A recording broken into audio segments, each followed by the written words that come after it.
শহীদ হয়েছে। শহীদ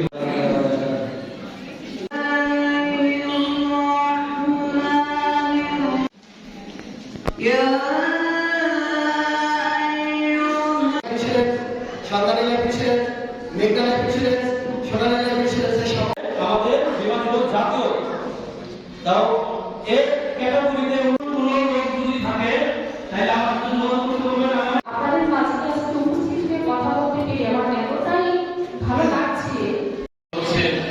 হাজার বছরের শ্রেষ্ঠ বাঙালি কিছুটা ধারণা দেবেন ঈশ্বরকে আমার সঠিক সেবা দিয়ে সামনের দিনগুলি যাতে জয়